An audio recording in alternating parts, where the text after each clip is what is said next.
الحمد لله وكفى وسلام على عباده الذين اصطفى ما بعد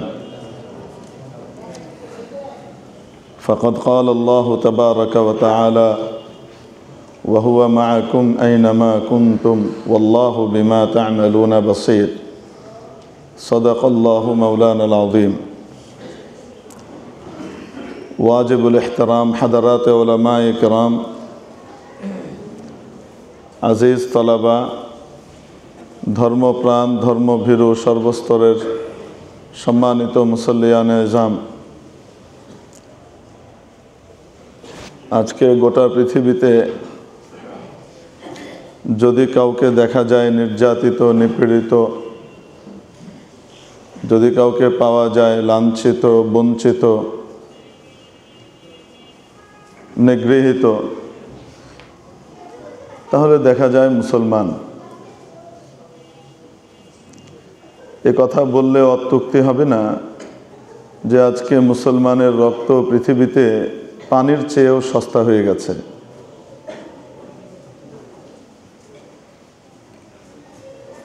একজন অমুসলিমের গায়ে যদি শুধু ফুলের টোকা পড়ে, তাতেই দেখবেন গোটা বিশ্ব মিডিয়া হা হা আর আরা করে সব তেড়ে আসছে। বছরের পর বছর ধরে ফিলিস্তিনিদেরকে তাদের নিজ ভূমে পরদেশী করে রাখা হয়েছে। নির্যাতন এবং নিপীড়নের স্টিম রোলার তাদের উপর চালানো হচ্ছে অর্ধ শতাব্দী কালের বেশি সময় ধরে, প্রায় 1.25 শতাব্দী ধরে। বিশ্ব বিবেকের মধ্যে সামান্য নাড়া পড়তেও আমরা দেখি না। অদ্ভুত এক মানবাধিকারের কথা তারা শেখায়। কেউ উদম হয়ে প্রতিবাদ জানাবে, জানোয়ারের মতো কাপড় চোপড় সব খুলে আইয়ামে জাহেলিয়াতের মতো সামনে পেছন দেখিয়ে প্রতিবাদ জানাবে। এটাকে যদি কেউ অসভ্যতা বলে, তাহলে বলে মানবাধিকারের বিরুদ্ধে কথা বলছে। কেউ জন্তু জানোয়ারের মতো বসন খসাতে খসাতে স্বল্প বসনা হয়ে যাবে। সমাজে চলাফেরার ক্ষেত্রে সত্যিকারের রুচিবোধ সম্পন্ন মানুষরা লজ্জিত হবে। ফ্যামিলি নিয়ে বের হতে তারা দ্বিধান্বিত হয়ে যাবে, ইতস্তত বোধ করবে। এরকমভাবে যদি কেউ চলাফেরা করে আর তাকে একটু বোঝানো হয়, বাধা দেওয়া হয়, এটা তোমার প্রাইভেট বিষয়, এই বিষয়গুলো জনসম্মুখে করতে নাই, দেখবেন হা হা রা করে তেড়ে এসেছে সব। মানবাধিকার গেল বলে।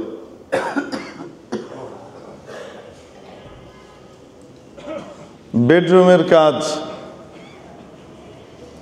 মানুষ আর জানোয়ারের মধ্যে বহুত পার্থক্য আছে। জানোয়ারের কোনো বেডরুম নাই, কোনো ড্রয়িং রুম নাই, তার কোনো অন্দর মহল বা বাহির মহল বলে কিছু নাই। কিন্তু আশরাফুল মাখলুকাত ইনসানের আছে। বেডরুমের কাজ কুকুর বিড়ালের মতো রাস্তাঘাটে করে বেড়ালে, সেটার ব্যাপারে যদি কেউ বোঝায় বা প্রতিবাদ করে, দেখবেন মানবাধিকার গেল বলে সব চিৎকার করে উঠেছে। যার যা ইচ্ছা সে সেটা পড়বে, এখানে বাধা দেওয়ার কি আছে? অপরদিকে কেউ যদি তার ইচ্ছা অনুযায়ী আল্লাহর দেওয়া পোশাকটা পরিধান করে, বোরকা পরে হিজাব পরে পর্দার সাথে অফিস করতে চায়, বিশ্ববিদ্যালয়ে কাজ করতে চায়, একজন প্রক্টরকে পর্যন্ত এই বিপ্লবের পরেও এই বাংলাদেশে লাঞ্ছিত করা হয়। কে করে? যারা বিপ্লবের নাম নেয়। এরকম লোকও করে, ক্ষমতার স্বাদ আর স্বপ্ন দেখে যে ক্ষমতায় যাব ভোটটা হলেই। এরকম দলের লোকরা করে। দলের পক্ষ থেকে কোনো রকমের অ্যাকশন তার বিরুদ্ধে নেওয়া হয় না। পরিষ্কার করে আমরা বলে দিতে চাই, আমার এই বাংলাদেশে কোনো বিশেষ দলের সাথে আমাদের শত্রুতাও নাই, কোনো বিশেষ দলের সাথে আমাদের সখ্যতা আর বন্ধুত্বও নাই। কারোর সাথে বন্ধুত্ব হবে আল্লাহর জন্য হবে, কারোর সাথে শত্রুতা হবে আল্লাহর জন্য হবে। অতএব কেউ চলে গেছে বলে তার সাথে আজীবনের শত্রুতা হয়ে গেছে, আর কেউ আসার ধান্দা করছে, সে যদি সেই একই কাজ করে যেই কাজ আগের লোক করেছে, তাহলে তার সাথেও কোনো বন্ধুত্বের প্রশ্ন আসে না, তাকেও এক মুহূর্তের মধ্যে ছুঁড়ে ফেলে দিতে বাংলার মুসলিমের এক মুহূর্ত দ্বিধা করতে হবে না। কত বড় স্পর্ধা! জাহাঙ্গীরনগর ইউনিভার্সিটির একজন সহকারী প্রক্টর, বোরকা পরে উনি ওনার কাজ করেছেন, ওনার বোরকা নিয়ে কটূক্তি করে লাঞ্ছিত করেছে। কে করেছে? যেই দল ক্ষমতায় আসতে চায় তাদের কেউ, কিন্তু কোনো ব্যবস্থা কেন্দ্র থেকে নেওয়া হয় নাই। এই জন্য আমাদের এই বাংলাদেশের মুসলমানদের কারোর সাথে বিশেষ শত্রুতাও নাই, বিশেষ সখ্যতাও নাই। কারো কর্মকাণ্ডের সাথে আমাদের সখ্যতা বা শত্রুতা, কাজ যদি ইসলাম, মুসলমান এবং সত্যিকারের এদেশের জনতার ফরে হয়, তাহলে তার সাথে সখ্যতা হতে দেরি হবে না। আর যদি কাজ ইসলাম, মুসলমান, সত্যিকারের কৃষ্টি, সভ্যতা, কালচারের বিপরীতে হয়, সে যত আপন হোক না কেন, তাকে পর করতে এক মুহূর্ত দেরি হবে না ইনশাআল্লাহ। এজন্য আমাদের সাথে বড় মুশকিল হয়, সব সময় ক্ষমতাসীনদের সাথে লেগেই থাকে। কারণ ক্ষমতায় যারা যায় বা যারা যেতে চায়, লাইনে থাকে, পাইপ লাইনে থাকে, সবই সেই পাশ্চাত্যকে খুশি করে, আল্লাহকে নারাজ করে তারপরে যেতে চায়, তারপরে থাকতে চায়। এজন্য কখনোই ক্ষমতায় যারা থাকে তাদের আনুকূল্য আমরা মোল্লারা পাই না, কারণ আমাদের মোল্লাদেরকে তো বলতেই হয়, না বললে তো জিভটা কাটবে কিয়ামতের দিন, এজন্য বলতেই হয়। অতএব যে কেউ ক্ষমতায় আসতে চায়, যে কেউ ক্ষমতা থাকতে চায়, অবশ্যই তাকে এদেশের 90% মুসলমানের মনের ভাব, ভালোবাসার প্রতি সম্মান জানিয়ে তারপরেই থাকতে হবে। পাশ্চাত্য বা পাশের আধিপত্যবাদী শক্তি কেউ এদেশে কাউকে ক্ষমতায় রাখতে পারে না, এটা তো চোখের সামনে আমরা দেখেছি। আল্লাহ নামে একজন আছেন যার পাওয়ারের সামনে কারো পাওয়ার চলে না। চোখের সামনে আল্লাহ দেখালেন, তারপরেও ভুলে যায়। যে সেটআপ সব জায়গায় দেওয়া ছিল, যেভাবে সব জায়গায় ছকে ছকে সুন্দর করে সাজানো গোছানো ছিল, বাংলার মুসলমান সবাই জানতো 41 যে বলছে 41ই, তার আগে সরানোর ক্ষমতা কারোই মনে হয় নাই, নিজ থেকে সরলে সরবে, নাইলে নাই। তো আল্লাহর যে একটা পাওয়ার আছে, মুসলমান কেন সেটা ভুলে যায়? যেহেতু লা ইলাহা ইল্লাল্লাহ বলি, যেহেতু মুহাম্মদুর রাসূলুল্লাহ বলি, আর এই কালেমাওয়ালাদের সাথে কবরস্থ হতে চাই, শ্মশানে যেতে চাই না, এই কালেমাওয়ালাদেরকে সামনে রেখেই জানাজার নামাজটা, অন্তিম সালাতটা আদায় করতে চাই,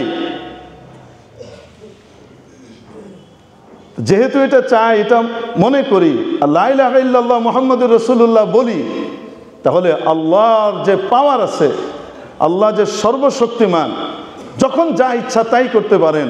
কুলিল্লাহুম্মা তুতিল মুলকা মান তাশা ওয়া তানজিউল মুলকা মিম্মান তাশা ওয়া তুইজ্জু মান তাশা ওয়া তুযিল্লু মান তাশা বিয়াদিকাল খায়র ইন্নাকা আলা কুল্লি শাইইন কাদির। নবী, আপনি বলেন, ও আমার আল্লাহ, মালিকাল মুলক, সমস্ত কর্তৃত্ব, রাজত্বের অধিকারী, একচ্ছত্র অধিপতি, সকল রাজত্বের একচ্ছত্র অধিপতি, ক্ষমতাধর আল্লাহ। তুতিল মুলকা মান তাশা, যাকে চান আপনি রাজত্ব দেন। ওয়া তানজিউল মুলকা মিম্মান তাশা, যাকে চান আপনি ক্ষমতাচ্যুত করেন, রাজত্ব থেকে তাকে ছিনিয়ে টেনে হিচড়ে নামিয়ে দেন, রাজত্বকে তার কাছ থেকে কেড়ে নেন। ওয়া তুইজ্জু মান তাশা ওয়া তুযিল্লু মান তাশা, যাকে চান ইজ্জত দান করেন, যাকে চান অপমানিত, লাঞ্ছিত আর বেইজ্জত করেন। বিয়াদিকাল খায়র, কল্যাণ তো একমাত্র আপনার হাতেই, আপনি যাকে ইচ্ছা দিতে পারেন। ইন্নাকা আলা কুল্লি শাইইন কাদির, নিশ্চয় আপনি সকল কিছুর ব্যাপারে পরিপূর্ণ ক্ষমতাবান। এই কথা নবীকে আল্লাহ তাআলা বলতে বলছেন। নবীর কি ঈমানের ঘাটতি ছিল সামান্য? ওনাকে বলতে বলছেন মানে কি? আমাদেরকে বেশি বেশি বলতে বলছেন, যেন আমরা মনে রাখি যে সমস্ত ক্ষমতার উপরে কার ক্ষমতা? আল্লাহর ক্ষমতা। নমরুদকে ধ্বংস করতে আল্লাহর বিশাল বাহিনী লাগে নাই, সামান্য মশা। তাও যে ডাক্তার রুহুল হকের ট্রমা সেন্টার থেকে বেরিয়ে এসে যেটা ক্র্যাচে ভর করে হাঁটে, ল্যাংড়া মশা। মানে ওই জমানায় যদি ট্রমা সেন্টার থাকতো, মশাদের কোনো ট্রমা সেন্টার থাকতো, ওইখান থেকে বেরিয়ে করে হাঁটে, ওই টাইপের একটা দিয়ে নমরুদের মতো বিশ্ব সম্রাটকে আল্লাহ ধ্বংস করেছেন। চোখের সামনে আল্লাহ দেখালেন, যেই শব্দ ব্যবহার করে নিজের মতের বিপরীত মত যারাই ধারণ করে তাদেরকে দমন করা হলো 1.5 যুগ পর্যন্ত। যেই শব্দ ব্যবহার করে, ওই শব্দের ক্ষমতা দিয়ে 1.5 যুগ পর্যন্ত যাকে ইচ্ছা তাই বাস রাজাকার, রাজাকার, কিছু হলে রাজাকার, মুক্তিযোদ্ধা রাজাকার, কেন? ওই দল করে না, বাস এই এক শব্দ লাগাই দিল, শেষ। ওই শব্দটা দিয়েই তো আল্লাহ ঝেঁটিয়ে বিদায় করলেন, নাকি না? যেই শব্দের শক্তি দিয়ে 1.5 যুগ শাসন করা হয়েছে, সেই শব্দের শক্তি দিয়েই তো আল্লাহ তাআলা কোথাও পাঠিয়ে দিয়েছেন।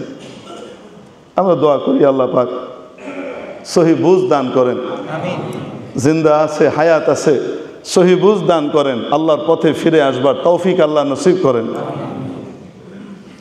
হযরত হিন্দা, হযরত ওয়াহশীর মাধ্যমে নবীজির চাচা,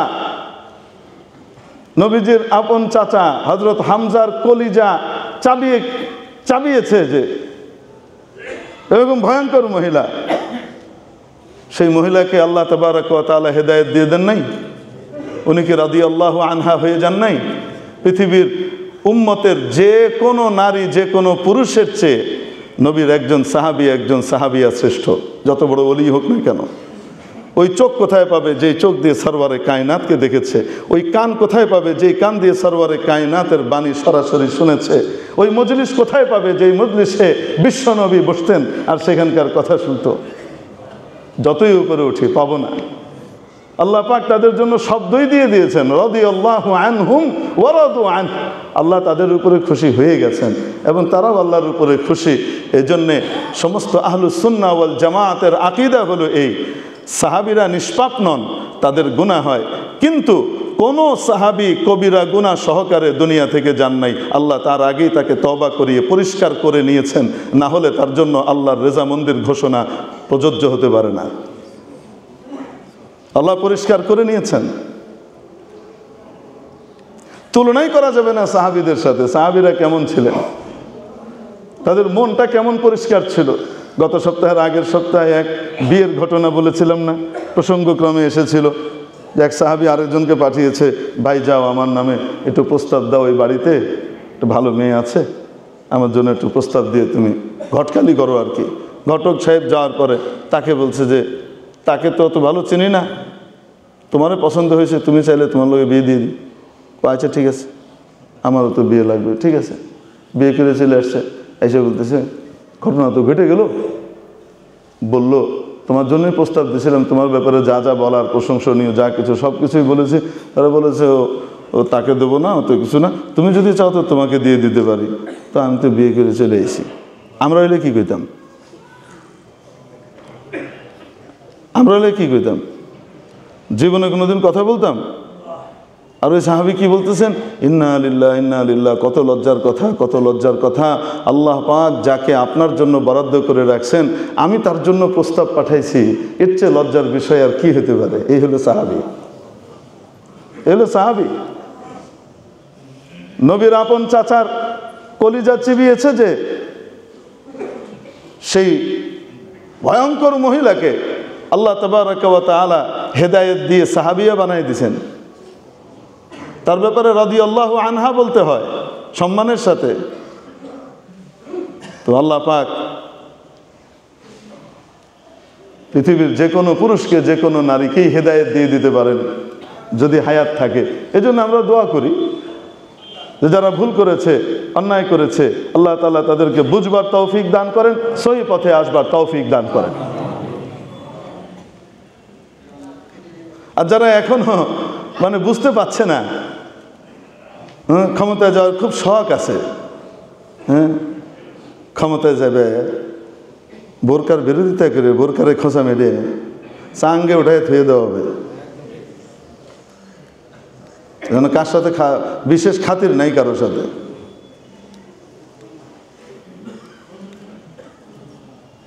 রাগ হচ্ছে, হলেও কিছু করার নাই। এই জায়গাটাই হলো এমন, যে জায়গায় বিষয়ে আমানতের হক আদায় করতে হয়। তিক্ত কথা সেটা যার বিপক্ষেই যাক না কেন, নিজের বিপক্ষেই যাক না কেন, যদি ইসলামের কথা হয় তাহলে সেটা বলতে হয়। চুপ করে থাকলে কিয়ামতের দিন আপনারাই ধরবেন, হুজুর ইনসাফের সাথে তো বলেন নাই, খুলো একটারে পিটাইছেন, আরেকটারে তো গালে লাগাইছেন।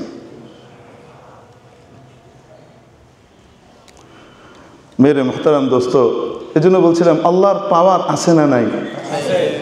সেই মহান আল্লাহর সাথে সম্পর্কের অভাবের কারণে আজকে গোটা পৃথিবীতে মুসলমান মার খাচ্ছে। আর সাহাবায়ে কেরাম ওই আল্লাহর সাথে সম্পর্ক গড়ার কারণে অস্ত্র নাই, শক্তি নাই, সামর্থ্য নাই, কোনো শৃঙ্খলাও ছিল না। পৃথিবীর একদম নিকৃষ্টতম উচ্ছৃঙ্খল জাতি হিসেবে তাদেরকে সবাই জ্ঞান করত, মরুচারী হিসেবে কি করত, তুচ্ছ তাচ্ছিল্য করত, কিছুই ছিল না, সামরিক শক্তিও নাই। তো আল্লাহ তাবারাকা ওয়া তাআলার সাথে সম্পর্কের কারণে, কোরআনের মাধ্যমে মাওলার সাথে সম্পর্ক হওয়ার কারণে এমন বলে বলিয়ান হয়েছে, পৃথিবীর সমস্ত পরাশক্তিরা তাদের সামনে মাথা ঠেকাতে বাধ্য হয়েছে। মেইন পাওয়ার হাউসের সাথে সম্পর্ক, এটা বড় গুরুত্বপূর্ণ বিষয়। ওয়াহুয়া মাআকুম আইনামা কুনতুম, আল্লাহ পাক বলে দিচ্ছেন, ও আমার বান্দা বান্দিরা, তোমরা যেখানেই থাকো না কেন, তিনি অর্থাৎ আমি আল্লাহ তোমাদের সাথেই আছি। তোমরা যেখানেই থাকো না কেন, আমি আল্লাহ তোমাদের সাথেই আছি। অতএব তোমরা আমার বিধিবিধান পালনের মাধ্যমে আমার পাশে, আমার সাথে থাকবার চেষ্টা করো। তোমাদেরকে যে জন্য তৈরি করেছি, ওয়ামা খালাকতুল জিন্না ওয়াল ইনসা ইল্লা লিয়াবুদুন, জিন এবং ইনসানকে আমি সৃষ্টি করেছি শুধুমাত্র একমাত্র আমার ইবাদত করার জন্য। যে কাজের জন্য তৈরি করেছি, আমার ইবাদত করা। আমার ইবাদত কিভাবে হবে? আমার নবীর তরিকা ফলো করলে হবে। আমার নবীর তরিকায় চলো, আর সেটার মাধ্যমে আমার কাছাকাছি আসার চেষ্টা করো। এটাই হলো সেই বৃহৎ ক্ষমতা। এখন আমাদের মনের ভিতরে আসতে পারে, আমরা তো আলহামদুলিল্লাহ হুজুর অনেক নেককার, পরহেজগার, খুব ভালো। ফিলিস্তিনিরা মনে হয় খুব উল্টাপাল্টা করছিল, ওরা মনে হয় দুষ্ট, এজন্যই মনে হয় আল্লাহ ওদেরকে মার দিচ্ছেন। রোহিঙ্গারা মনে হয় আল্লাহ অনেক বেশি নাফরমানি করে, তাই আল্লাহ ওদেরকে মার দিচ্ছেন। আর আমরা মাশাআল্লাহ দুধে ধোয়া, আমাদেরকে এই জন্য আল্লাহ আমাদের কেশাগ্রহ স্পর্শ করছে না।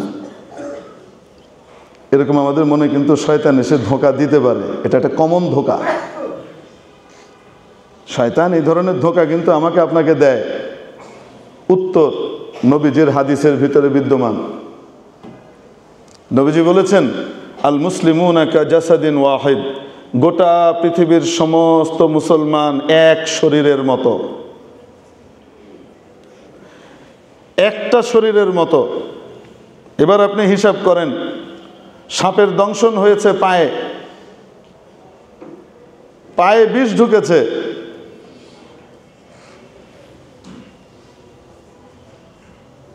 এখন এই বিষ গিয়ে হার্ট ব্লক করে দিচ্ছে। বিষ তো ঢুকেছে পায়ে, বিষ গিয়ে মাথার মস্তিষ্কের সেন্ট্রাল নার্ভ সিস্টেমকে কি করে দিচ্ছে? নষ্ট করে দিচ্ছে। বিষ তো ঢুকেছে পায়ে, কিন্তু সারা শরীরের ভিতরে বিভিন্ন জায়গাতে এটার রিয়াকশন দেখা যাবে কি যাবে না? রিয়াকশন দেখা যাবে কি যাবে না? এক জায়গায় আঘাত, আরেক জায়গায় ইয়ে। আরে ভাই, খানা তো চর্বি খেয়েছে, এই দিক দিকে খুব খাসির গোশত, খুব তেল ভালো করে খেয়েছে তো মুখ দিয়ে, ব্লক হয়েছে হার্ট। খেয়েছে তো মুখ দিয়ে চর্বি, ব্লক হয়েছে কি? কেন? একই শরীরের অংশ, যে কোনো জায়গায় এটার ক্রিয়া দেখা দিতে পারে। এজন্যে আমাদের অন্যায়ের কারণে আল্লাহ তাবারাকা ওয়া তাআলা পৃথিবীর যে কোনো এক জায়গাতে হয়তো পেরেশানি দিবেন। যেহেতু তারা পেরেশানিকে বরদাস্ত করেও ঈমান নিয়ে টিকে থাকতে পারবে এরকম শক্তিশালী ঈমান তাদের, এজন্য আল্লাহ ওই অঞ্চলকে বাছাই করেছেন। নাহলে আমাদেরকে দিলে তো বেঈমান হয়ে যেতাম বহুত আগে। যেই পেরেশানি, যেই কষ্টে ফিলিস্তিনিরা আছে এই ৭৫-৭৬ বছর যাবত, এবং একটু চিন্তা করে দেখেন না, এই যে ২৩ থেকে যে শুরু হয়েছে, অক্টোবর থেকে এ পর্যন্ত বছরের বেশি পার হয়ে গেল।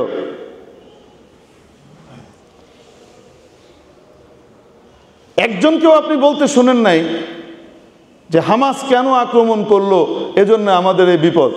একটা ছোট্ট বাচ্চা সহকারে সেও বলে আল্লাহ আমাদেরকে যেভাবে রেখেছেন আমরা সেভাবে খুশি, আমরা আল্লাহর কাছে আশ্রয় চাই। এ হলো ওদের ঈমান, ছোট্ট বাচ্চাটার ঈমান। আমাদের ঈমানের কি দশা? আমার মুসলিম ভাই, মুসলিম বোন, ছোট ছোট বাচ্চা, প্রচন্ড শীতের ভিতরে, তার উপরে আবার বৃষ্টি, মাথার উপরে নাই ছাদ চাল, তাঁবুর ভিতরে আছে, সেই তাঁবুর পাশ দিয়ে পানি উঠে উপচে উঠে সমস্ত কাপড় চোপড় ভিজিয়ে দিয়েছে। ছোট্ট ছোট্ট বাচ্চা প্রচন্ড শীতের ভিতরে কাঁপতে কাঁপতে কাঁপতে কাঁপতে মারা যাচ্ছে, আর আমরা 31st নাইট উদযাপন করি। এরকম বেহায়া মুসলমানের জন্য আল্লাহর কোনো মায়া দয়া থাকার কথা না। একটু নিজেকে চিন্তা করা দরকার। আমি কি মুসলমান? আমি মুখে মুসলমান হতে পারি, নবীজির বাণী যেভাবে আছে সেটা যদি সত্য হয়ে থাকে, সেই নিক্তিতে আমি আসলে অমুসলিমের কাতারে চলে যাই। আমি মুসলিম বডির অংশ নই। আমি কেমন মুসলমান? প্রত্যেক মসজিদে ওলামায়ে কিরাম, ইমাম সাহেবরা আমাদেরকে 31st নাইটে ফানুস ওড়ানো, পটকা ফোটানো, বাজি ফোটানো, চিৎকার চেঁচামেচি করতে আমাদেরকে কি নিরুৎসাহিত করেন নাই? আপনি বলেন, করেন নাই? আপনি খবর নিয়ে দেখেন, এই দেশের কম করে হলো 99% মসজিদের ইমাম সাহেবরা, খতিব সাহেবরা আগের জুমাতে এটা নিয়ে কি করেছেন? সতর্ক করেছেন। কিছু হইলে তো আমরা বলি এই হুজুরদের কারণেই সারা দেশ গেল, এই হুজুরদের দলাদলি মারামারি আর ভাল লাগে না, এই হুজুরা যদি এক হয়ে যেত। মিথ্যা কথা। আজকে সমস্ত হুজুর একসাথে এসে যদি নাকি প্ল্যাটফর্মে দাঁড়ায়, কি করে? ভোটে দাঁড়ায়, নির্বাচনে দাঁড়ায়, ভোটটা আপনি ওই নাওয়ে আর দানের শীষে আর লাঙ্গলে আর এহেনে হেনে দিবেন, আপনি হুজুরে দিবেন না। এটাই বাস্তব সত্য কথা। ওটাই দেন চাই না দেন, কিন্তু হুজুররা মসজিদে সকলে মিলে তো এক কথাই বললেন, এটা নাজায়েজ, এটা অমানবিক। আশপাশে অনেক হার্টের পেশেন্ট আছে, যাদের রাতে অনেকের হাই প্রেশার আছে, যাদের রাতে ঘুমের জন্য ওষুধ দেয়া আছে, সেই ওষুধ খেয়ে তারা ঘুমায়।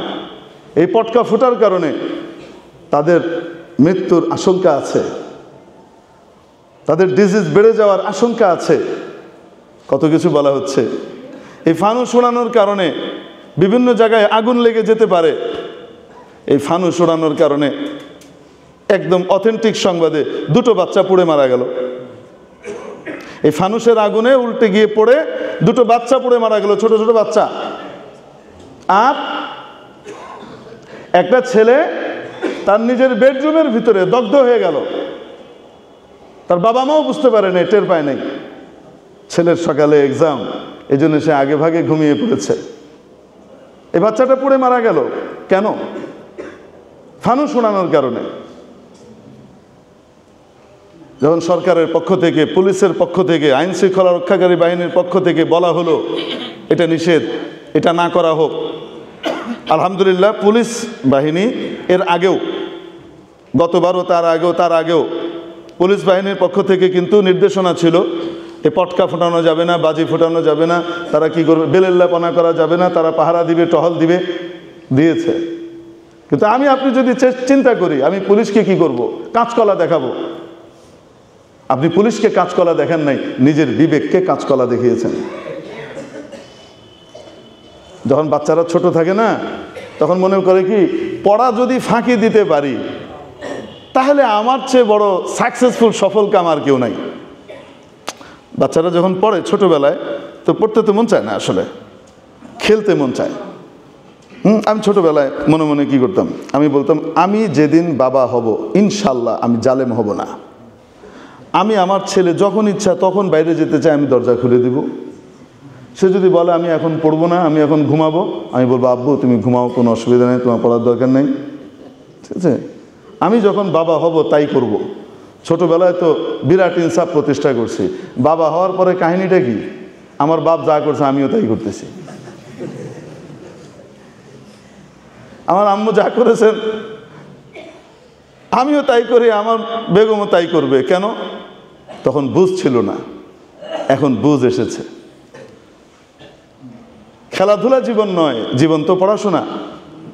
এই পড়াশোনা দিয়েই বড় হয় মানুষ, সত্যিকারের বুদ্ধি বিবেক তার ভিতরে তৈরি হয়। মেরে মুহতারাম দোস্ত, আফসোসের সাথে বলতে হয়, আমাদের মিরপুরে আমাদের বাড়ির ওই এলাকার ভিতরেই পাশে এক ভদ্র মহিলা ইন্তেকাল করেছেন এই ইয়েতে। হঠাৎ ওনার ঘুম ভেঙেছে, চারিদিকে বিস্ফোরণ হচ্ছে, এই আওয়াজে উনি কাঁপতে কাঁপতে কাঁপতে কাঁপতে কাঁপতে কাঁপতে হসপিটাল নিতে নিতে শেষ। এটা মানবতা, এটা মনুষ্যত্ব। আমরা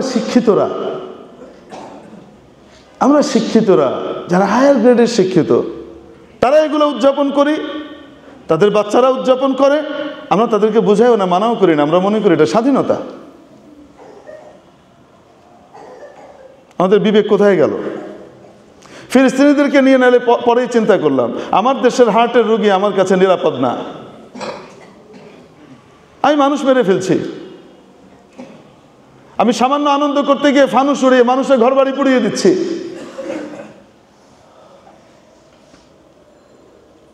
আল্লাহ পাক আমাদেরকে বুঝদান করেন। আমি এটা বড় ব্যথা এবং দুঃখ নিয়ে বলছি। আসলে ইসলামের দৃষ্টিতে কি এই ধরনের করা, সেটা আমি বললামই না।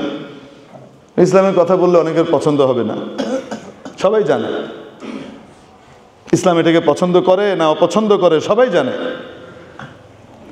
যেই কাজের দ্বারা অন্যের ক্ষতি হওয়ার আশঙ্কা আছে, প্রবল আশঙ্কা আছে, ওই কাজ নাজায়েজ।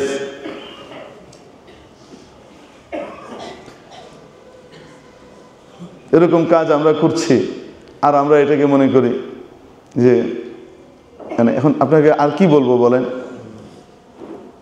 এই যে গোটা বিশ্বব্যাপী জরিপ বেরিয়েছে, সারা পৃথিবীতে সবচেয়ে বেশি পাখি মারা যায় এক রাত্রে। সবচেয়ে বেশি পাখি মারা যায় কোন রাত্রে? 31 এই রাত্রে সবচেয়ে বেশি পাখি মারা যায়। আরে ভাই, একটা বিড়ালকে মেরে ফেলেছিল এক মহিলা। সহিহ বুখারীর হাদিস, মহিলা একটা বিড়ালকে মেরে ফেলেছিল। বিড়াল পালতো, তাকে খেতে দেয় নাই, ভিতরে বন্দি করে রেখে চলে গিয়েছে। আর ক্ষুধার তাড়নায় বিড়ালটা মারা গেছে। মহিলা বড় ইবাদত গুজার ছিল।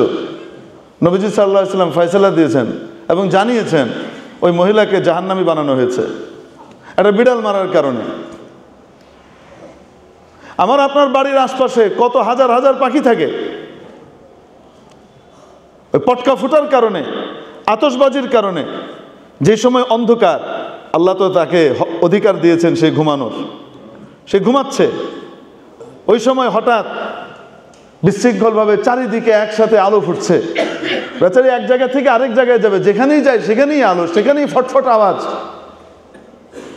মানুষ যদি মারা যায় ওই আওয়াজে, ছোট্ট পাখির প্রাণটা আর কতটুকু বড়। হাজার হাজার চড়ুই পাখি মরে রাস্তায় পড়ে আছে, কাক মরে রাস্তায় পড়ে আছে, সুন্দর সুন্দর পাখি মরে রাস্তায় পড়ে আছে, আগুন লেগে কুকুর মরে পড়ে আছে। এটাকে আমরা সভ্যতা মনে করি। খোদার কসম করে বলতে পারি এটা সভ্যতা নয়, এটা চূড়ান্ত অসভ্যতা, চরম অসভ্যতা। এর চেয়ে অভদ্রতা, অমানবিকতা এবং মনুষ্যত্বহীনতা আর হতে পারে না। কোনো মুসলমান এই কাজ করতে পারে না। মুসলমান এই কাজ করতে পারে না, এটা মুসলমানের কাজ নয়। মুসলমানকে তো ইসলাম শিখিয়েছে তোমার শত্রু প্রাণী তাকেও তুমি অযথা তার ঘরে কষ্ট দিও না। প্রাণীটা তোমার শত্রু, সে তোমার বন্ধু না, সুযোগ পেলে ক্ষতি করে, কিন্তু সে যদি তার নিজের বাড়িতে থাকে, তার বাড়ি থেকে বেরিয়ে সে তোমাকে ক্ষতি করে নাই, তাকে তুমি অযথা কষ্ট দিও না। ইঁদুর, সাপ, বিচ্ছু, ছুঁচো এরা মানুষের খুব উপকারী প্রাণী। সাপ মানুষকে ছোবল দেয়, উপকার করে। ইঁদুর মানুষের জিনিসপত্র কেটে কুটে নষ্ট করে দেয়, উপকার করে। ক্ষতিকর প্রাণী থাকে কোথায়? গর্তের মধ্যে। রাসূল পাক সাল্লাল্লাহু আলাইহি সাল্লাম হাদিস শরীফের মধ্যে বলে দিচ্ছেন, আবু দাউদ শরীফের হাদিস, যে তোমাদের মধ্যে কেউ যেন বাতাসের উল্টো দিকে বসে পেশাব না করে, কারণ বাতাস এসে নাপাক করে দিবে। নিচু জায়গায় বসে উঁচু জায়গায় যেন পেশাব না করে, পেশাব গড়িয়ে নেমে তার ভালো জিনিসগুলোকে নষ্ট করে নাপাক করে দিবে। মুসলমানের পবিত্রতা অত্যন্ত গুরুত্বপূর্ণ জিনিস, পরিচ্ছন্নতা পবিত্রতা গুরুত্বপূর্ণ জিনিস। তোমাদের মধ্যে কেউ যেন কোনো গর্তের মধ্যে পেশাব না করে। কেন? মুহাদ্দিসিনে কেরামের অনেক ব্যাখ্যা আছে এখানে।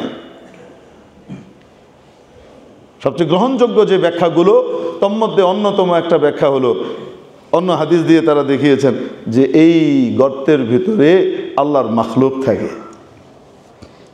আল্লাহর সেই মাখলুককে অযথা কষ্ট দেওয়ার অধিকার তোমার নাই।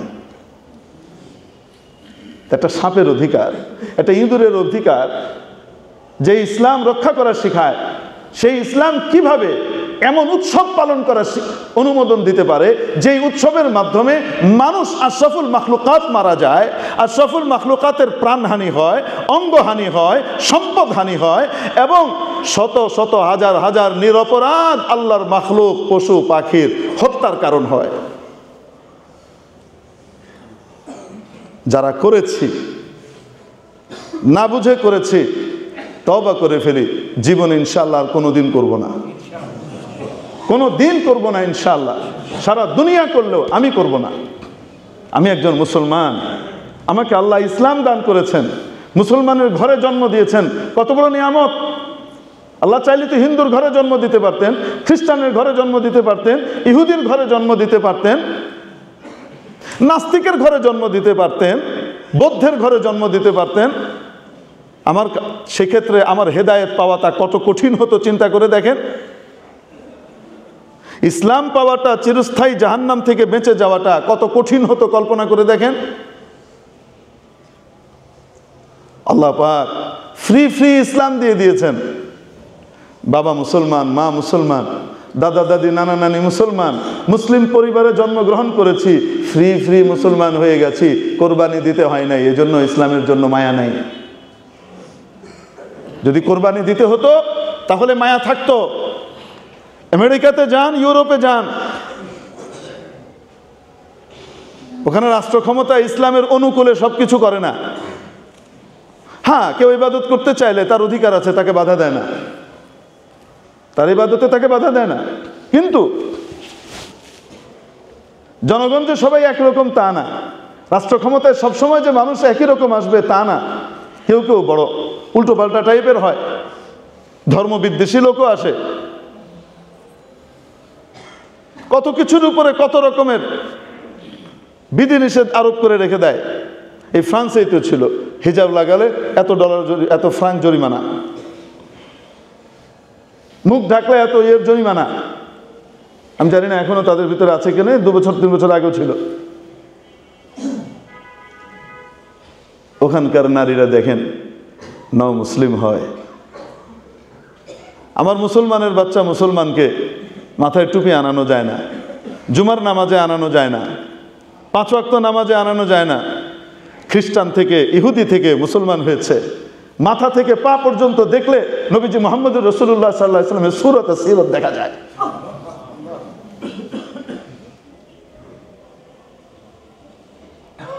দেখলে মনে হয় আল্লামা, বড় শেখ বুজুর্গ। বেচারা ইহুদি থেকে মুসলমান হয়েছে, ইহুদিয়া ছিল মুসলমান হয়েছে,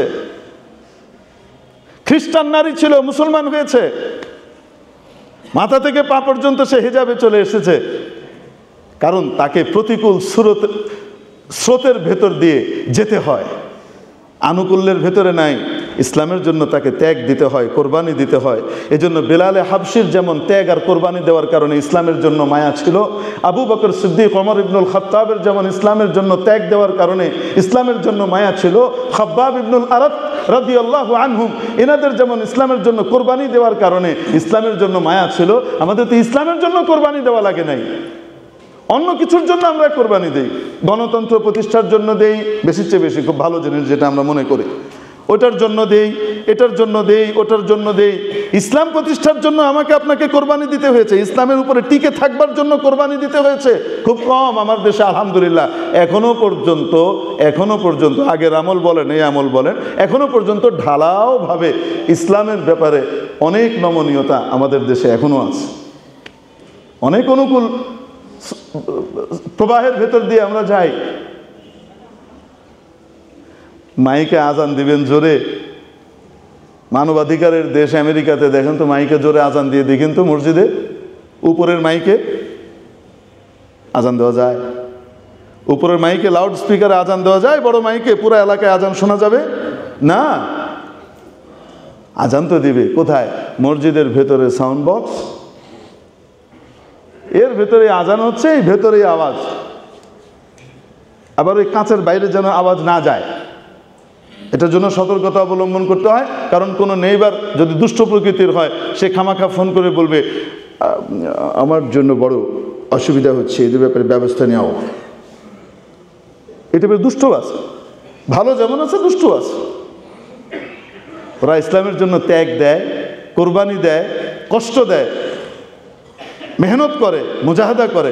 এজন্য ইসলামের উপরে চলার জন্য তাদের ভিতরে একটা মায়া থাকে, একটা মায়া থাকে। হয়তো বাহ্যিকভাবে অনেক সময় আমাদের মুসলমানদের অনেকে মানে ওই দেশে যারা মুসলমান হয় তাদের সুরত একরকম হয়, আর আমাদের এখান থেকে মুসলমানের বাচ্চা ওইখানে যায়, গিয়ে তারপরে সে বাংলা ভুলে যায়। মানে ইসলাম তো পরের কথা, তার মাতৃভাষা যেটা ছোটবেলায় সারা জীবন যেটা দিয়ে কথা বলছে, সে বাংলা ভুলে যায়, তার মনে থাকে না। গতকালকে লাইনে দাঁড়িয়েছি ঢাকা এয়ারপোর্টে, তো ফ্লাইটের টাইম একেবারে নিকটে, কাউন্টার ক্লোজ হওয়ার সময়, কিন্তু লাইন অনেক লম্বা, এখানে বিভিন্ন ফ্লাইটের লোকজন আছে। তা আমি শুধু ইনফরমেশনটা নেওয়ার জন্যে ব্যাগ ট্যাগ নিয়ে যাইনি, শুধু খালি হাতেই গিয়ে জিজ্ঞেস করার জন্য গিয়েছি সাইড দিয়ে, যে ভাই ফ্লাইটটা কি ডিলে আছে, আমি কি এটা পাবো নাকি আমি আরেকটা টিকিট করে ফেলবো? বৃহস্পতিবার সেই টিকিট না পাওয়া গেলে, আরেকটাতে না পাওয়া গেলে হাজার হাজার মানুষের ওয়াদা নষ্ট হবে। এটা শুধু জিজ্ঞেস করতে দিয়েছে। রে বাপ রে বাপ, এক নাপিত বেরিয়ে এসে ইংরেজিতে আমাকে কি করছে, কীভাবে দাঁড়াতে হবে, লাইনে দাঁড়াতে হবে, বয়ান দিচ্ছে। আমি হেসে হেসে উত্তর দিছি, বাংলা বলো, বাংলায় বলো, ইংরেজি মারো কেন? স্বল্প বিস্তর ইংরেজি আমরাও জানি, আর আমি যেটা জানি তুমি এক অক্ষরও জানো না। আমি যদি এখন তোমাকে আরবিতে মারি, তুমি বেকুবের মতো দাঁড়ায় থাকবা।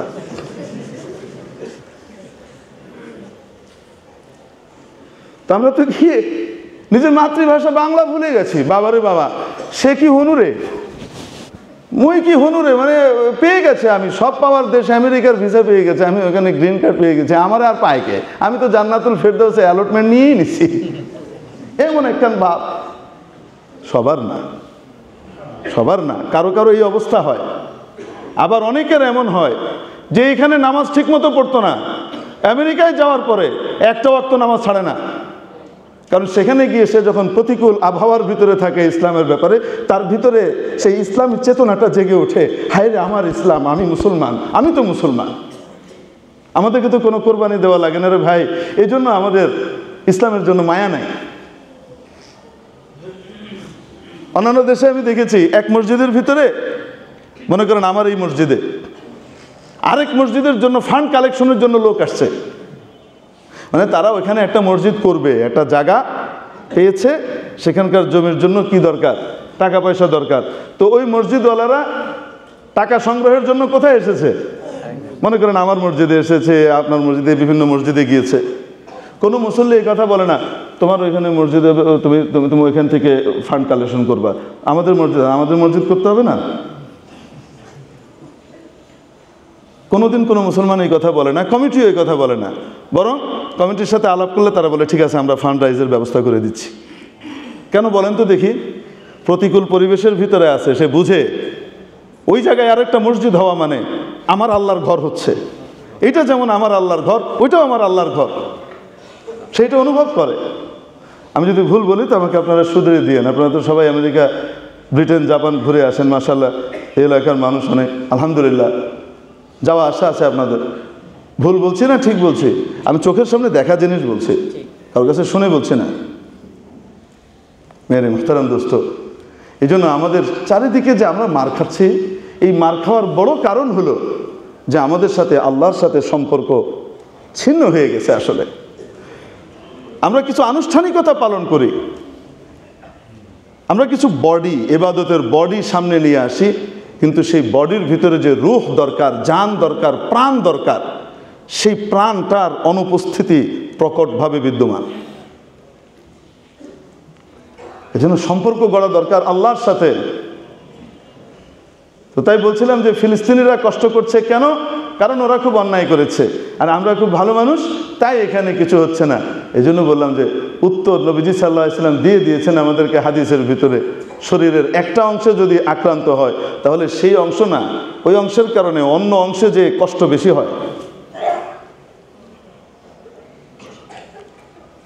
কিছু সাপের বিষ আছে এমন, দংশন করেছে পায়ে, চোখ নষ্ট হয়ে গেছে। ওই সাপের বিষটাই এমন যে তার কি হয়ে যায়, মস্তিষ্কের সাথে চোখের সম্পর্ক, যে অংশটা মস্তিষ্কের, ওই অংশটাকে সে নষ্ট করে দেয়। অন্য কিছু করে না তেমন, কিন্তু এটা করে। সিলেটে এরকম এক ভদ্রলোকের সাথে আমার দেখা হয়েছিল। ওই ভদ্রলোকের চোখ নষ্ট হয়ে গেছে। তো আমি জিজ্ঞেস করলাম চোখ নষ্ট হয়েছে কিভাবে, মানে আপনি কি আগে থেকে? না, লেবু তলায় গেছিলাম, ওখানে লেবুর যে ঝাড় আছে তার বাড়িতে আমাদের খাবার দাওয়াত ছিল। খেয়ে দিয়ে আমরা যখন আসছি তখন দেখে অন্ধ, তো দোয়া চেয়েছে। তখন আমি হাদিস শরীফের ভিতরে রাসূলুল্লাহ সাল্লাল্লাহু আলাইহি সাল্লামের এক কি আছে, বাণী আছে। রাসূল সাল্লাল্লাহু আলাইহি সাল্লাম বিশেষ এই প্রকারের সাপকে হত্যা করতে আদেশ করেছেন দেখা মাত্র। কেন? এরা চোখ নষ্ট করে। তো চোখ নষ্ট করে কিভাবে করে, এটার অনেক ব্যাখ্যা আছে। হাতে নাতে ব্যাখ্যা হলো যে ডাক্তাররা তাকে পরে বলেছে যে আসলে এই সাপটার যে বিষটা আপনার এসেছে মস্তিষ্কের চোখের অংশটাকে সে নষ্ট করে দিয়েছে, এই সাপটা এরকমই করে, তার চোখ নষ্ট হয়ে যায়। তো এই টাইপের সাপ দেখলে দেরি করতে না করেছেন রাসূল সাল্লাল্লাহু আলাইহি ওয়াসাল্লাম, বলেছেন পিঠা ধরে মার, ও কথা নেই। মেরে মুহতারাম দোস্ত, আজকে ফিলিস্তিনিরা কষ্টে আছে, আমার আমলের কারণে হতে পারে আমি বদ আমল করছি, এটার আসর ওখানে পড়ছে। কিয়ামতের দিন ওদের এই কষ্টের দায়টা আমার কাঁধে চাপানো হবে, শুধু ইসরায়েলিদের কাঁধে নয়, শুধু জায়নবাদী জালিম ইহুদিদের কাঁধে নয়, আমরা যারা সাহায্য করেছি ওদেরকে পরোক্ষভাবে, তাদের কাঁধেও এই দায়টা আসবে, হত্যার দায়। কিভাবে আমরা সাহায্য করি? আপনারা আমার চেয়ে অনেক জ্ঞানী, আপনারা জানেন। ওদের পণ্য কিনে আমরা ওদেরকে অর্থনৈতিকভাবে ফুলে ফেপে উঠতে সাহায্য করি। যদি আমরা ওদের পণ্য বর্জন করে ইহুদিবাদী পণ্য এবং যারা তাদেরকে সাহায্য করে, ডোনেট করে, এই ধরনের কোম্পানিগুলো যাচাই করে ওদের পণ্যগুলোকে যদি আমরা বর্জন করি, দুইটা লাভ। এক হলো কিয়ামতের দিন হত্যার দায় থেকে আমি বেঁচে যাব। দুই হলো আমার দেশ স্বনির্ভর হবে, আমার দেশ উন্নত হবে, আমার দেশের পণ্য আমি ব্যবহার করলে পুরো টাকাটা আমার দেশে থাকবে। এটা দেশপ্রেমের একটা অংশ। এজন্য পিজা হাট খুব খাই না, মাশাআল্লাহ আমার খুব পছন্দ ছিল, আমার বাচ্চাদের সহকারে পিজা হাট এবং পিজা হাটের পেপসিটা, এটা খুব বেশি পছন্দ ছিল। যেদিন থেকে ওই হামলা শুরু হয়েছে সেদিন থেকে আমার বাড়িতে আল্লাহর রহমতে পিজা হাট, বার্গার কিং, আমার বাড়িতে বলেন তাদের খাওয়ানোর জিনিসগুলোই বলেন না, ম্যাকডোনাল্ডস তো নাই, আমাদের দেশে আছে কিনা জানি না, KFC, এগুলো সব আল্লাহর রহমতে হারামের মতো হয়ে গেছে। আলহামদুলিল্লাহ, আমি আল্লাহর শুকর আদায় করি। সেদিন থেকে আমার বাড়িতে বাটার কিছু ব্যবহার করি না। সেদিন থেকে আমার বাড়িতে নেসলের কোনো কিছু ব্যবহার করি না। কিটক্যাট চকলেট কত পছন্দ, কত প্রিয় আমার বাচ্চাদের। আলহামদুলিল্লাহ আমার বাচ্চারা একজনও আর কিটক্যাট খায় না। অথচ গোগ্রাসে খেত, ভাত না খেয়ে ওইটা খেত, খায় না। আমি আল্লাহর শুকর আদায় করে বলছি যে আমার বাচ্চাদের ভিতরে এই অনুভূতি এসেছে যে এটা খাওয়া মানে ফিলিস্তিনি ভাই বোনদেরকে, ছোট বাচ্চাদেরকে হত্যা করা, সেখানে টাকা ডোনেট করা। এগুলো ওদের ডোনেশন বক্স।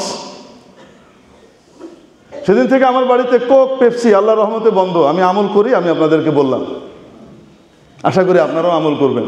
কোক, পেপসি না খেলে আমি আপনি মারা যাব না, খেলে ওই হত্যাকাণ্ডের অংশীদার হিসেবে আমি কিয়ামতের দিন উঠতে পারি, আমার ভাই মারা যাবে, তাই আমি খাবো না। বেশি কিছু লাগে নাই, আমি শুধু কিছু ভিডিও চিত্র দেখিয়েছি। এখান থেকে, বাসা থেকে বছিলা যাওয়ার পথে, মসজিদে যেখানে নামাজ পড়াতাম, বছিলা শাহী মসজিদে যাওয়ার পথে গাড়িতে বসিয়ে বাচ্চাদেরকে ভিডিও দেখিয়েছে যে এই অবস্থা ফিলিস্তিনে হচ্ছে, কারা মারছে আবু। কিছু পণ্য যেগুলো ছিল সেগুলো আমি দেখিয়েছি যে এই জিনিসগুলা। আমাদের চেয়ে ওদের ইমান, আমি মনে করি আমাদের বাচ্চাদের ইমান অনেক ভালো। আমাদের বাচ্চাদের ইমান আমাদের চেয়ে অনেক ভালো। আমার বাড়িতে এক মেহমান এসছেন, ছোট্ট দুইটা, এসে বলতেছে ব্রাউন কালারের এই জুতাটা এটা কার, বাইরে যার আছে, মানে মনে হচ্ছে চোখ মুখ দিয়ে আগুন ফুটে বেরোচ্ছে। তো আমি জিজ্ঞেস করলাম কেন, কি হয়েছে? তো বলছে কেউ কিছু বলে না, মেহমান তো আরও আছে, একটা জুতো নিয়ে আসছে, এইটা কার? তো বলেছে যে অমুকের। যিনি এসছেন উনি মাশাআল্লাহ বড় দাড়িওয়ালা আলেম মানুষ। তো নতুন নতুন হামলা শুরু হয়েছে আর আমরা বয়কট শুরু করেছি। তা আমাকে জিজ্ঞেস করছে আব্বু উনি কি ইহুদি? আমি এমন লজ্জা পেয়েছি। আমি বললাম না, ইহুদি হবেন কেন, উনি তো অনেক ভালো ইমানদার। তাহলে উনি যে ইহুদিদের জিনিস কিনে বেড়াচ্ছেন, ফিলিস্তিনের শিশুকে মারার জন্য টাকা দিচ্ছেন। সেদিন শেরাটনে দাওয়াত ছিল, বনানী শেরাটনে বুফে খানা চলছে, খুব বিশাল আয়োজন, বাচ্চারাও ছিল। তো আমি হঠাৎ দেখি সবাই তো ড্রিঙ্কস নিয়ে আসছে যাচ্ছে, তো এরাও খুব দৌড়ে দৌড়ে যাচ্ছে। জিজ্ঞেস করলাম কোথায় যাও? আবু ড্রিঙ্কস আনতে যাই। তাই মনে মনে চিন্তা করছে আহারে এতদিন পর্যন্ত তো ইমানটা টাইট করে ধরে রাখছে, আজকে মনে হয় শেষ হয়ে যাবে, আজকে বেচারার মজবুতি মনে হয় শেষ হয়ে যাবে।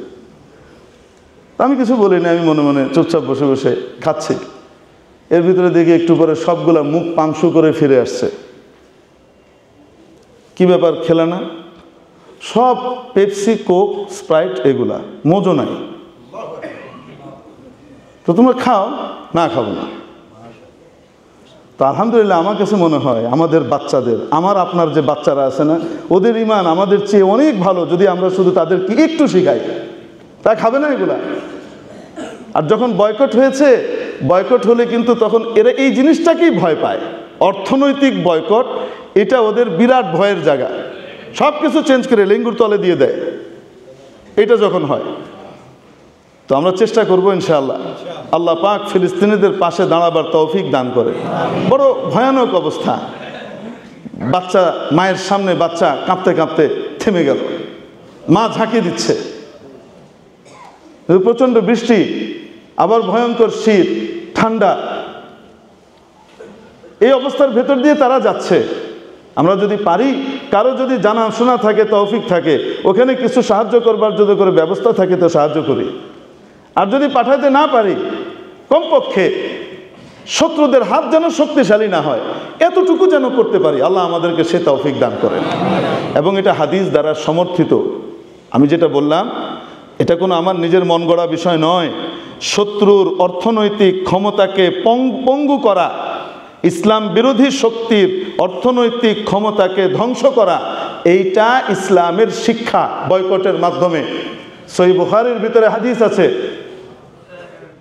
সেই হাদিস আল্লাহ তৌফিক দিলে আগামী সপ্তাহে যদি মনে হয় তো ইনশাআল্লাহ শোনাবো না। জাযাকুমুল্লাহ খায়রা। 4 রাকাত ক্বাবলা জুমা সুন্নত পড়ে নিই।